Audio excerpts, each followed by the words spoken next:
ငယ်နေသူနောက်တစ်ယောက်ကတော့မတည်ဘူးနေဝင်းနေမှာပေါ့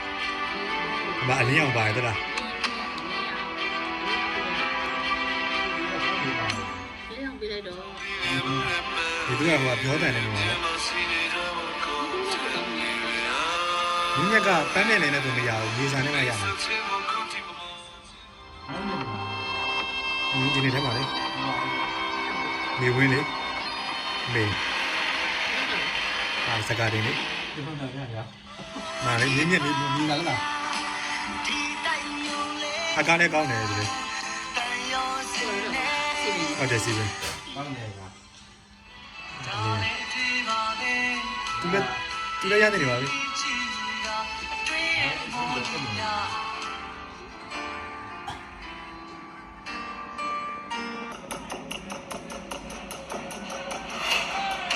ဝါ你都为什么？你都拉明白了。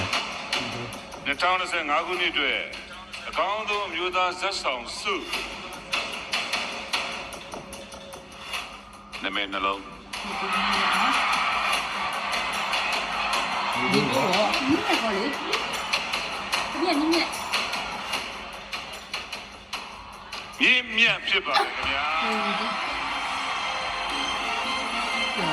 ရေးစာစကားမှာရရှိတာဖြစ်ပါတယ်